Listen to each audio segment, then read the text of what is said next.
Assalamualaikum warahmatullahi wabarakatuh. Saya Abdul Rahim. Saya Muhammad Imdadur Rahman. Saya Ahmad Fadlullah. Kami dari kelompok 3 mata kuliah Dasar Komunikasi Dakwah akan mempresentasikan sebuah makalah yang berjudul Tradisi-Tradisi Teori Komunikasi. Baik, langsung masuk ke dalam materi, yaitu tradisi-tradisi teori komunikasi. Di sini Craig membagi dunia komunikasi ke dalam 7 tradisi pemikiran. Yang pertama itu semiotik, kedua fenomenologis, ketiga sibernetika, keempat sosio-psikologis, kelima selanjutnya sosiokultural, kritis, dan teoritis. Tradisi-tradisi tersebut menjadi kesepakatan bersama bagi para ahli komunikasi berdasarkan kesamaan asumsi pikiran tentang komunikasi, keinginan, dan cara bekerja. Pemetaan tradisi ini menjadi bukti perkembangan teori komunikasi. Baik, mungkin akan diperinci satu persatu oleh yang pertama oleh saudara Imdadur Rahman. Baik, untuk tradisi yang pertama yakni adalah tradisi komunikasi semiotika. Tradisi semiotika adalah ilmu tentang tanda dan cara tanda-tanda itu bekerja. Tradisi semiotik terdiri atas kumpulan teori tentang sebagaimana tanda-tanda itu dapat mempresentasikan atau menjelaskan sebuah benda, ide, keadaan, situasi, perasaan, kondisi di luar tanda-tanda itu sendiri. B. Gagasan dasar tradisi semiotika. Gagasan utama dalam tradisi ini adalah konsep dasar dalam memaknai sebuah tanda yang didefinisikan sebagai sebuah stimulus untuk menunjukkan kondisi lain. Dapat dicontohkan ketika misal kita melihat sebuah asap, maka hal tersebut menandakan adanya api. Ini sebuah gagasan dasar atau sebuah contoh dari tradisi ini. Tanda ini dapat berupa simbol, icon, ataupun indeks. Beberapa ahli memberikan perbedaan yang kuat antara tanda dan simbol. Tanda dalam realitasnya memiliki referensi yang jelas terhadap sesuatunya, sedangkan simbol tidak. Simbol hanya tergantung konvensi pada daerah tertentu. Lalu untuk tradisi yang kedua, yakni tradisi komunikasi fenomenologi. Tradisi fenomenologi berasumsi bahwa orang secara aktif menginterpretasikan pengalaman-pengalamannya dan mencoba memahami segala yang terjadi dengan pengalaman pribadinya. Fenomenologi merupakan cara yang digunakan manusia untuk memahami dunia melalui pengalaman langsung. Gagasan dalam teori ini ada 3 prinsip dasar fenomenologi menurut Stanley Dietz, yaitu yang pertama, pengetahuan ditemukan secara langsung dalam pengalaman sadar. Kita akan mengetahui dunia ketika kita berhubungan dengannya. Lalu yang nomor 2 yakni adalah makna benda terdiri atas kekuatan benda dalam kehidupan seseorang. Bagaimana seseorang memandang sesuatu benda tergantung dari bagaimana berhubungan dengan benda itu untuk menentukan maknanya. Lalu yang ketiga adalah bahasa adalah kendaraan dari makna.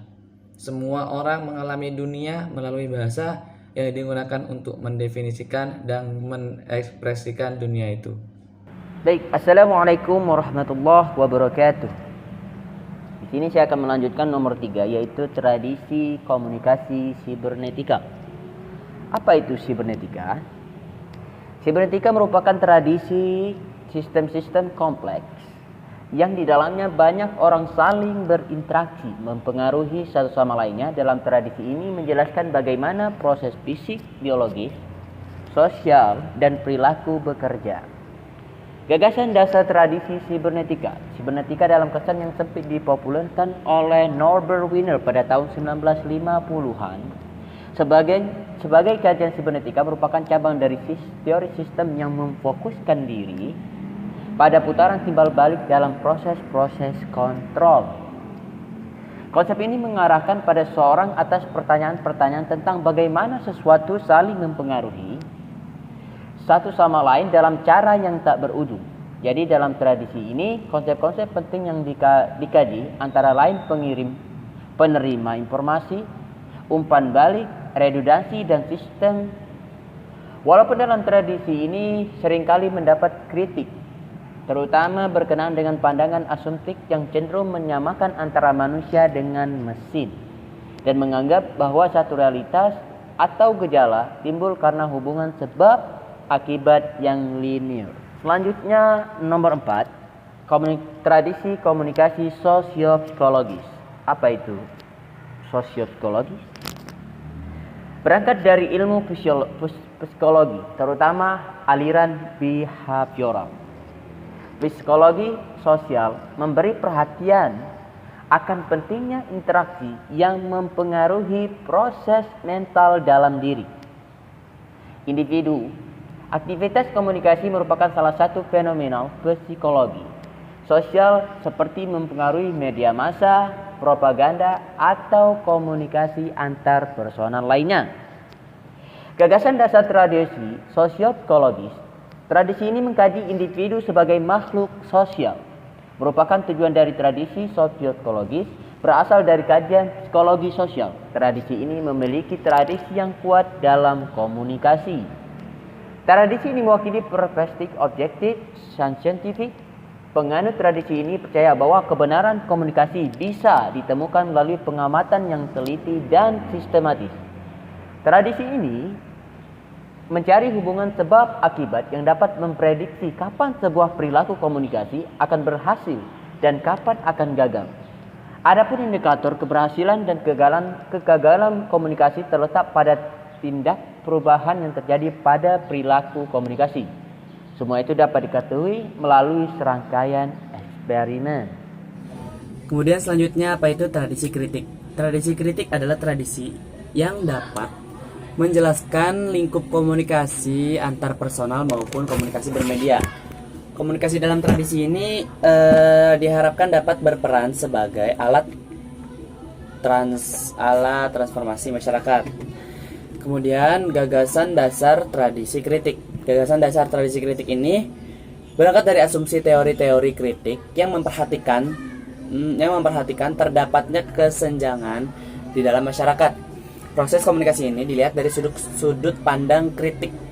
Antum semua tahu kritik kan? Jadi komunikasi ini dianggap memiliki dua sisi yang berlawanan. Jadi dua sisi yang berlawanan, ada komunikasi dua arah, di mana satu sisi ini ditandai dengan proses dominasi kelompok yang kuat atas kelompok masyarakat yang lemah.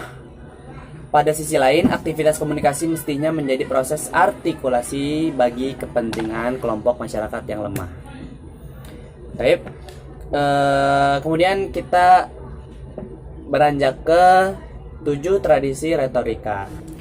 Kemudian apa itu tradisi retorika? Tradisi retorika menurut Aristoteles adalah seni membujuk atau the art of persuasion. Itu menurut buku dari M. Jane Amar pada tahun 1986 halaman 11. Kemudian menurut Sunarjo pada tahun 1983 mendefinisikan bahwa retorika adalah sebagai suatu komunikasi di mana komunikator atau disebut di sini mutakalim berhadapan langsung dengan massa atau berhadapan langsung dengan komunikan atau audiens dalam bentuk jamak.